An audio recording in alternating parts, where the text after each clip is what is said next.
Good day, everybody. In today's lecture, we'll first talk about the brief history of the discovery of atomic structure. Then we'll go ahead and talk about the elements in the periodic table and how they are classified and some other details. The first ideas about atoms were proposed by Leucippus and his student, Democritus. What Democritus suggested was, when you keep dividing matter into smaller pieces, at some point of time, you cannot divide it anymore. It will become a tiny, indestructible particle, which he named atoms, meaning indivisible. It would take another 2,000 years for the first formal atomic theory to be proposed, and this was done by John Dalton, an English chemist. What he proposed in 1808 was, first, each element is composed of tiny, indestructible particles called atoms. And second, all atoms of a given element have the same mass and other properties that distinguish them from atoms of other elements. 3. Atoms combine in simple whole number ratios to form compounds. 4. Atoms of one element cannot change into atoms of another element. In a chemical reaction, atoms only change the way that they are bound together with other atoms. Of course, many of the statements is not correct considering what we have already learned. For example, first statement, each element is composed of tiny indestructible particles called atoms. Most of the time, it's correct. For example, in chemical reactions, atoms are indeed the smallest unit that is involved. It is not destructible. So if we add in chemical reaction, this statement would be totally correct, because we do know in nuclear reaction, we actually change one atom to a different one by breaking it apart or put it together. We will talk about that when we talk about nuclear chemistry. So we're going to add one thing in chemical reactions. The second statement, all atoms of a given element have the same mass. These days, later on, you're going to know it's not the same mass. It's the same atomic number or the same number of protons.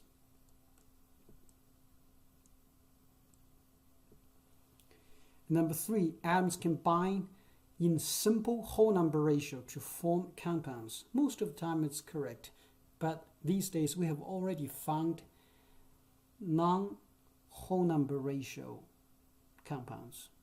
So number 4, chemical reaction, the statement has already been added, or else it will not be accurate either.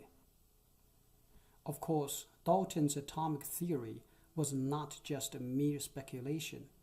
It was used to explain some of the laws that have been observed. For example, the law of conservation of mass, the law of definite proportions, and the law of multi-proportions. We will touch on that later on. As a matter of fact, in today's modern technology, we can actually move atoms around using STM, so-called scanning tunneling microscope. Here's one picture of that. Thomson was the first person who discovered electron. Let's look at his experiment. In Thomson's experiment, he used a cathode ray. You can look at that picture. The electrons were ejected from the cathode end and it moves to the anode end. And in this process, you can use the electric field to bend the electrons, and they found the electrons are negative charged because it stays away from the negative end of the electric field. They also found the electrons are much smaller and lighter than atoms. As a matter of fact, one atom, the smallest atom like hydrogen, is about 2,000 times as heavy as one electron. They also find electrons are uniformly present in many different kinds of substances. So he proposed that all matter is made of electrons. With these evidences, Thomson proposed one model, which he called a plum pudding model. Look at this picture.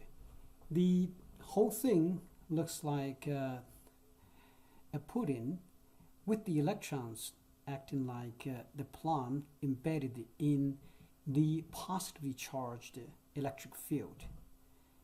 Because they know atoms are neutral, electrons are negative charged, so you have to have something that is positive charged to cancel out the charges. The next discovery about atomic structure was Rutherford's gold foil experiment. Actually, in 1909, Ernest Rutherford, who worked under Thomson, and he wanted to build a model to support the idea of Thomson's model. So he set up an experiment as you see in this picture. In this gold foil experiment, Rutherford actually directed the positively charged alpha particles at the ultra thin sheet of gold foil. So basically, the source of the alpha particles comes from a small hole and shoot at a very, very thin gold foil over here. So in this experiment, he found some unexpected results. So let's look at what this unexpected results is.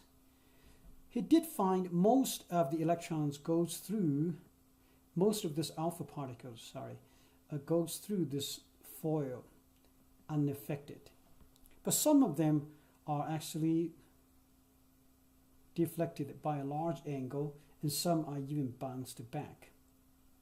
This is totally unexpected, because if plum pudding model is correct, the alpha particle, which has 2 protons and 2 neutrons, it's about 8,000 times as heavy as one electron. So it should just move straight through without being deflected. However, the fact is, some of them are deflected. Let's go back. Some of them are deflected by a large angle, and some are even bounced back. Because of this, Rutherford proposed a different model, and he called that model nuclear model. In this model, most of the atom's mass and all of its positive charge are contained in the small core, as you see over here. All right, of course, this is not the right scale, because in reality, the nucleus is just the size of 1 out of 10,000 of the radius of an atom. So it should be much, much smaller than that. And the second thing is most of the volume is actually empty, as you see over here. They're all empty, but electrons are going to be moving in that empty area. Because the protons are positively charged and the neutrons are neutral and the electrons are negatively charged, so they can keep the neutrality of the atom. A side note about the discovery of neutron, it was done by Rutherford and his student Chadwick. Here is some of the properties about the protons, neutrons, and the electrons. Let's look at this table. So as you notice, the protons Neutrons and electrons, they're all very small with very, very small mass, all right, because they are just microparticles. As you can see, protons have a small number, but it's much, much bigger than that of the electron. As a matter of fact, it's about 2,000 times as big, as heavy as an electron. And when you look at the charge, protons carry 1+ charge. That's so-called unit charge or charge unit. All right. And neutrons are neutral, carries no charge. Electrons are negatively charged, and we call it 1- charge. Let's follow this up with one simple example. So what is the charge on the electrons, protons, and neutrons? We know which one is correct. Electrons is -1 charge, protons is +1, and neutrons 0. So negative, positive, and 0. So D is the correct answer. Let's look at another question. Which scientist discovered electron? J.J. Thomson was credited with the discovery of electrons. Democritus was the first person, or one of the first people who proposed the idea of atoms. And John Dalton was the first person who formally proposed the atomic theory. So for this reason, he was considered the father for modern chemistry. Lord Kelvin actually designed the temperature scale in Kelvin. What about Ernest Rutherford? Ernest Rutherford was the person who used the gold foil experiment to build the nuclear model. All right, let's move on. So with the discovery of atoms, now we can talk about what elements are. All right, so what are elements? Basically, elements are the atoms of the same type. So how do you know if atoms are of the same type or not? What do you mean, the same type? The same type means those atoms have the same number of protons. If you have the same type of protons, then you are of the same element. Okay? For example, you might have heard about carbon 13, okay, carbon 14. They are all called carbon. They are carbon element. So what's different over here? For example, for carbon 13, it has 6 protons and 7 neutrons. For carbon 12, it also has exactly the same number of protons, or else it would not be called carbon. It has 6 protons and 6 neutrons. So the difference is the number of neutrons, as you can see over here. All right. If an atom has a different number of protons, it would be a different element. So basically, the number of protons is what differentiates different elements. If you put all the elements together, it would be arranged in such a way that becomes the modern periodic table. Let's go back. The number of protons in the nucleus is so-called atomic number. All right. So the number of protons, do you remember the number of protons? I'm going to emphasize this, okay? The number of protons is the same as the atomic number. The atomic number is the number of protons. All right. So how do you find out how many protons each element has? Let's look at this periodic table. When you look at the symbols over here, okay, you see a whole number. For example, you see over here in the sodium, you have a number 11. That's so-called atomic number. So atomic number, remember, it's exactly the same as the number of protons. So sodium, or all sodium elements, have 11 protons in it. But different isotopes of sodium would have different number of neutrons, but they will all have exactly the same number of protons, or else they will not be called sodium element. All right. What about, let's do another example. For example, how many protons does one carbon have? So you look at carbon, it sits over here.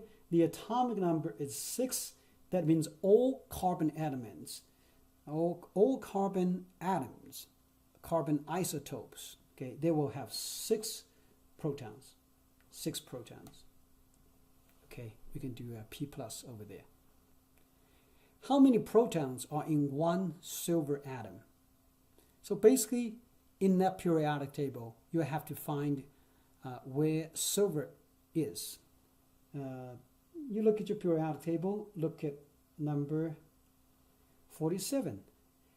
That's the silver element. Remember how many protons you have? It's exactly the same as the atomic number as you see in the periodic table. This is the modern periodic table, but about 150 years ago, it did not look like this. Mendeleev, a Russian chemistry professor, was the person credited with the discovery of the periodic law. Basically what he found is when you arrange the elements about 60 back then in the order of increasing relative mass, he found certain sets of the properties will reoccur periodically. So he put it together and it becomes the foundation of modern periodic table as you see over here. All right, but let's go back a little bit and emphasize one thing over here. Did you notice that in the very beginning, Mendeleev used the relative mass to make the arrangement of the elements in the periodic table.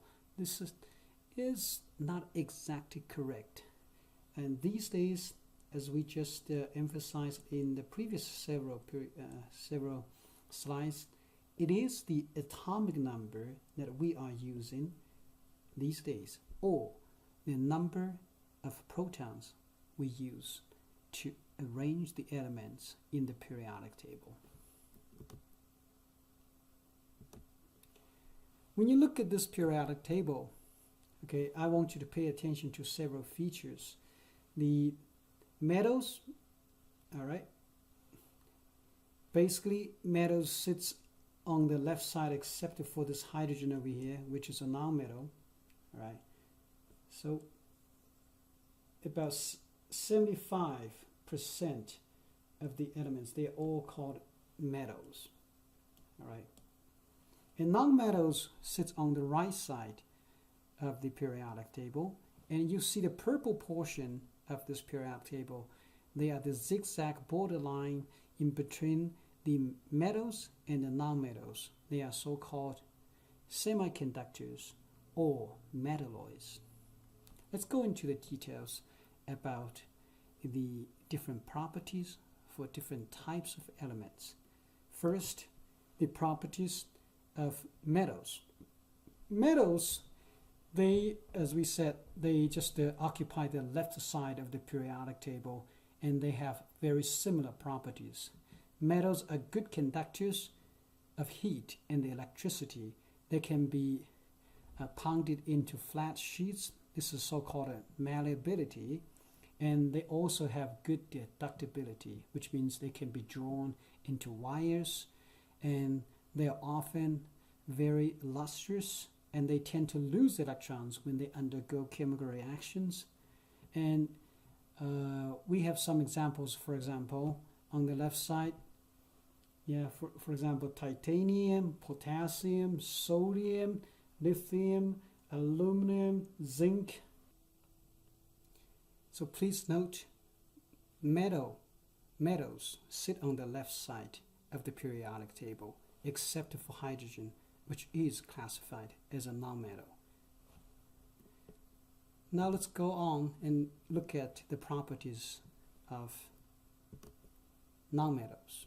Nonmetals, the properties actually vary a lot from one element to another. Okay, so some are solids at room temperature, and some are gases, and one is actually a liquid, that is bromine. All right. What about metalloids? Metalloids sometimes are called semiconductors. One of the most famous one is silicon.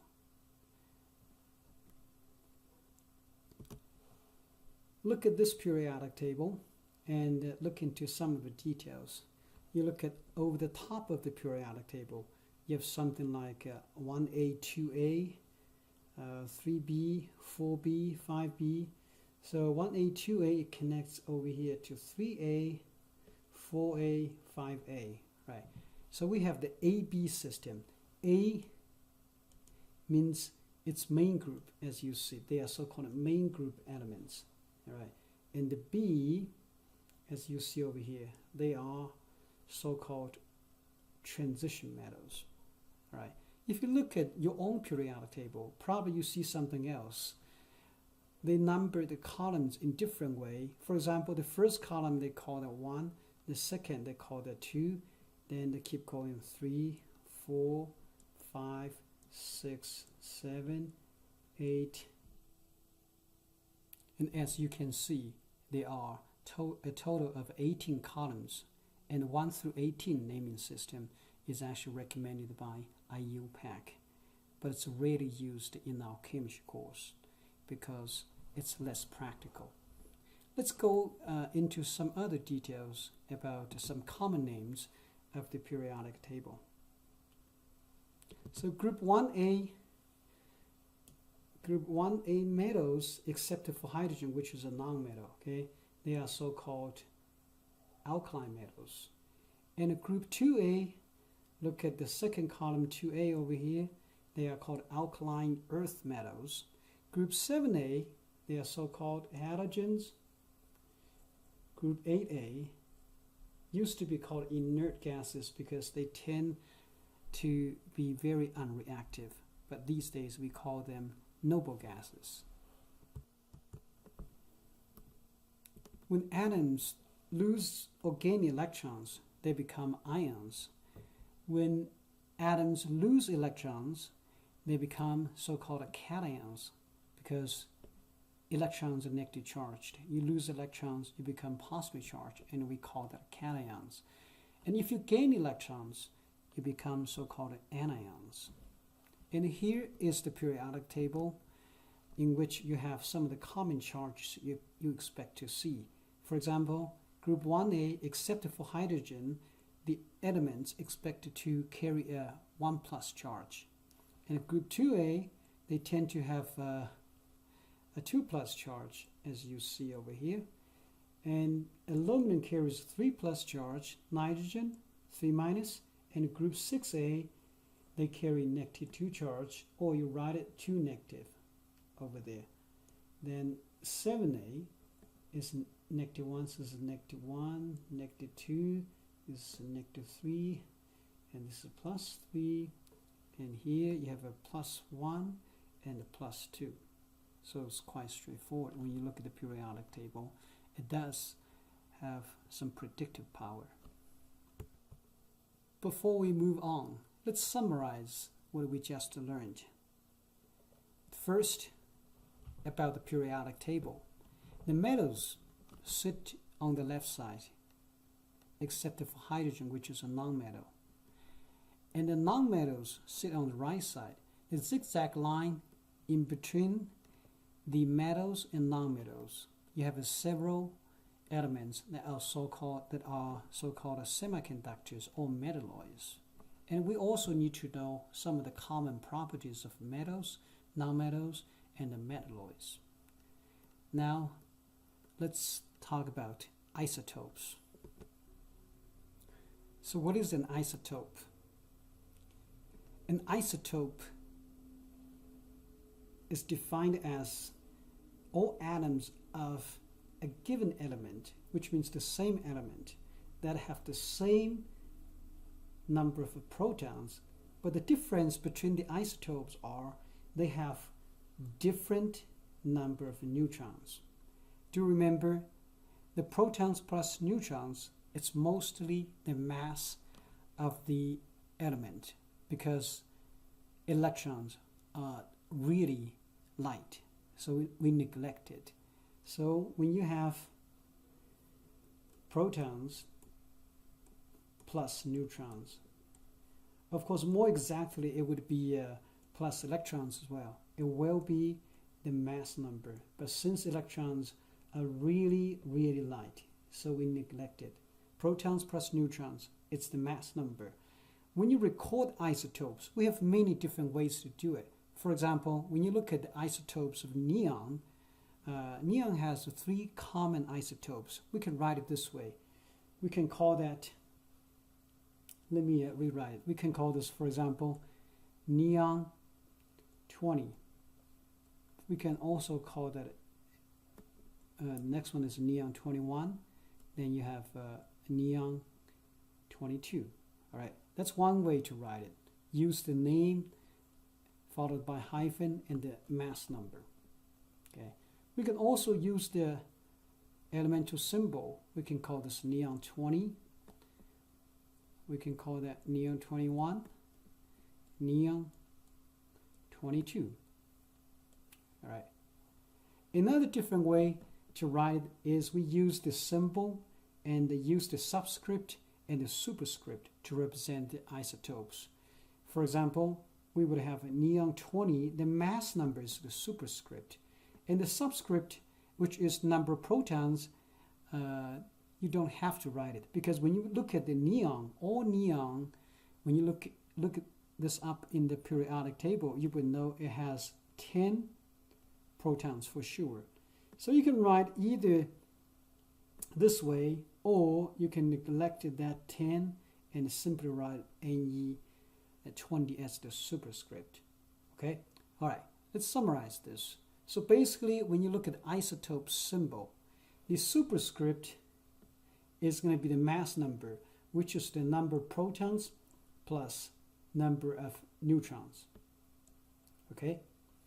And atomic number, you don't have to write it, but if you do, you got to make sure it's correct. And the X represent the chemical symbol. Let's do another example. For example, carbon, look at the top left. Carbon 12 can also be written as carbon 12. It can also be written as carbon 12. Or you want to specify that number of protons. So you have 4 different ways to write the isotope symbols. Let's look at some examples over here. The sum of neutrons and protons in the given nucleus is referred to as the, so this is mass number. We know this. Look at next one. How many electrons are in bromide ion? So what is bromide? First, we locate it in the periodic table. Look at your 4th row, number 35. That's bromine. That's not bromide. Hey, read this carefully. It's bromide. So Br is actually bromine, which is the atom. Bromide carries 1 charge. How do we know? Because we know in several slides back, we have been able to predict, using the periodic table, the common charges for different groups. And the bromine sits in group 7A. They carry -1 charge. So that's how I know bromide carries 1 negative charge, as you see over here. All right. Do you remember for bromine itself, how many protons does it have? An atomic number. So it's 35 protons. Bromine atoms, they are neutral. So you have 35 positively charged protons. You must have 35 negatively charged electrons to cancel out the charge so atoms can be neutral. For bromide, because you actually have the one negative charge. How do you get the one negative charge? That means you have original 35 electrons, but you have added one electron from external source. So basically this tells you you have 36 electrons. How many protons? Not enough information because we don't know the isotopic symbol. So 36 is the correct answer. Let's look at a very similar example. Again, I strongly suggest you work on these questions on your own and pause the video before you look at the answer. All right? Okay, so let's look at another example. How many electrons, protons, and neutrons, respectively, are in iron 3 ion? So in this ion, you see, you have a symbol Fe56. First, you got to notice it carries a 3+ charge. So for the neutral one, if you look at Fe, all right, 56, how many protons do you have? Or what's the question mark over here? All right, how many protons? When you look at your periodic table, you find you have 26 protons. All right, so it's 26 protons. To cancel out the positive charge, you would have to have the same number of electrons, which is 26 electrons over here. All right, but in this ion, you have 3 positive charge. That means you have lost, not gained. You have lost 3 electrons. So how many electrons do you have? You have 26 minus 3, which is 23. Okay, 23 electrons. Right. How many protons? Protons, we just mentioned, it's 26 protons. 26 protons. How many neutrons? Neutrons, because neutron plus proton, proton plus neutron gives you the mass number. So basically, the mass number 56 minus number of protons will give you the number of neutrons. So that's how many neutrons you have. Okay, so protons, neutrons, and electrons. Electrons is 23, and the protons 26, neutrons 30. So A is the correct answer. Here we have more examples. For example, what is the symbol for an ion with 12 protons and 10 electrons? That's kind of interesting. So first you have 12 protons. Hey, remember, isotopes are defined by the number of protons. So you look at your periodic table, number 12, the symbol would be magnesium for sure. But do remember, rather than having exactly the same number of electrons to cancel out the charge, you have 2 less electrons, which means you have lost 2 electrons. That means you will carry 2 positive charge. You have lost 2 electrons. Electrons are negative charge. You have lost negative charge of stuff, so you become positive charge. That's why the symbol is Mg2+. C is the correct answer. You can also write with more details. For example, you can write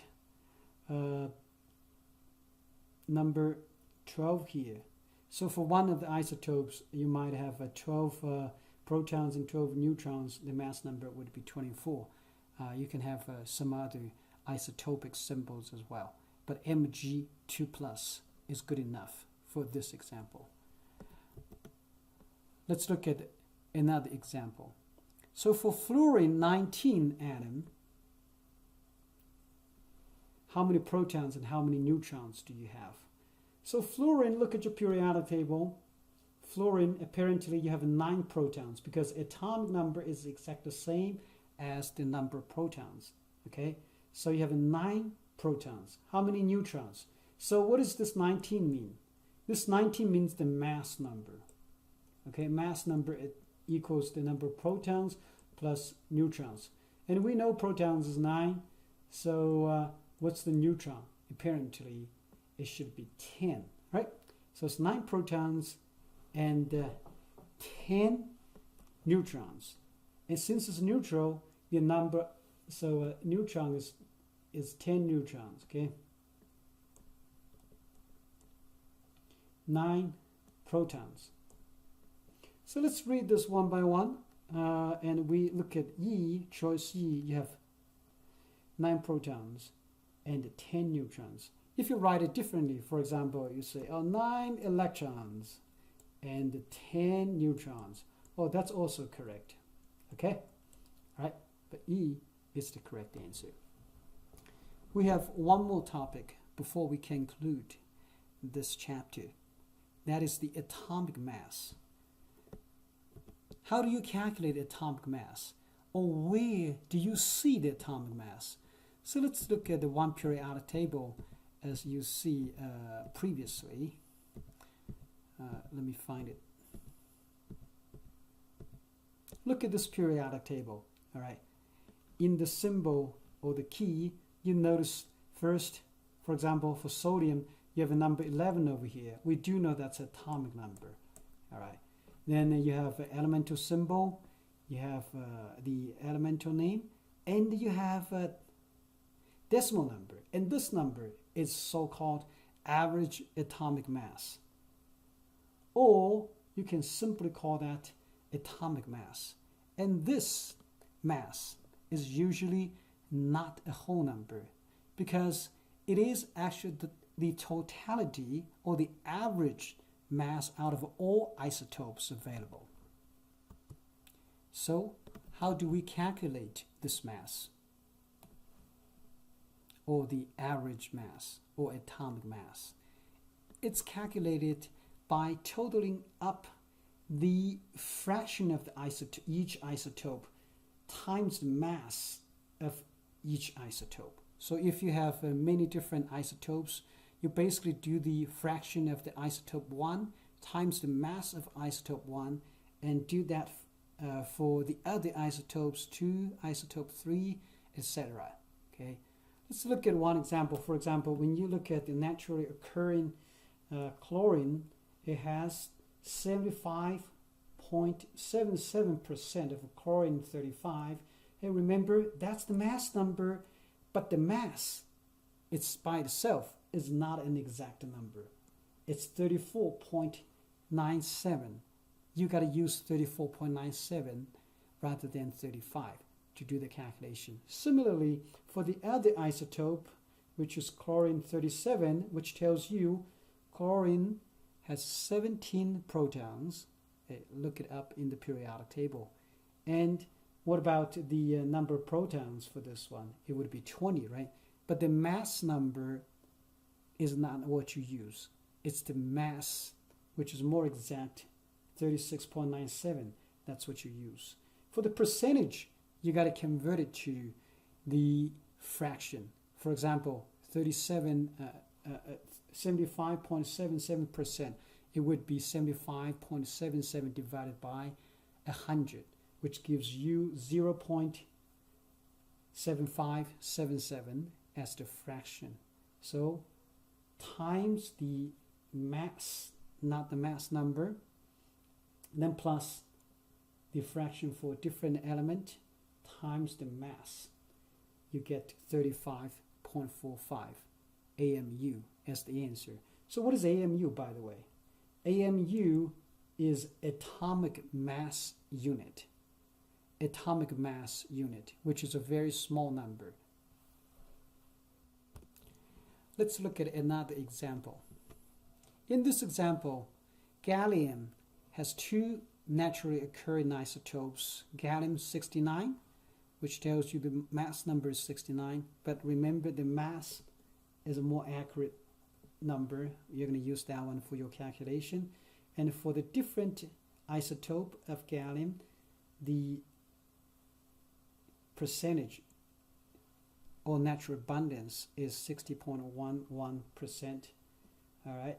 Then the mass is a different number. When you do the calculation, just do the fraction times the corresponding masses and total them up. That's exactly what you do. it's the fraction times the corresponding mass, not the mass number, not that whole number you use. It's the more accurate number that you're going to use. Okay? All right, so you put it together, it gives you 69.72 AMU. Right? Before we conclude this chapter, let's look at a couple more questions. So what is the definition of an isotope? So basically, isotopes, you can cover this whole question. What is isotope? Do you remember isotopes have the same number of protons? Second, it has different number of neutrons. Hey, since protons plus neutrons are so-called mass number, the protons are the same, neutrons are different, so the total will be different as well, right? Or in another word, you can write it like this way. You have different mass number. Right? So let's read the choices. Choices from A to E. The same number of protons, but different number of neutrons. Yes, this is correct. It also tells you the same number of protons and neutrons. That's wrong. The number of neutrons are different. And they have the same chemical symbol. Yes, sure. All right. For example, hey, you have two isotopes, carbon-12 and carbon-13. Hey, the symbol is carbon. Carbon. They are exactly the same because they are the same element. So elemental symbol or chemical symbol should be exactly the same as you see over here. All right. So both C and A is correct. So what you pick is actually E as the correct answer. That's the answer. Okay. All right. If I make another statement like isotopes have the same number of protons but different number of mass number, that's also correct. I can also say isotopes have the same atomic numbers, okay, but different mass number. So basically, we should be able to describe the same thing using in different ways. Right. Let's look at one last example, one last question before we wrap it up. Which of the following elements is expected to have similar properties to magnesium? What do you mean, similar properties? Hey, do remember, elements in the same group, they have similar properties. For example, group 1A metals, they are so-called alkaline metals, and they are all very reactive. And when they react, they like to lose one electron and form +1 charge. Remember that, right?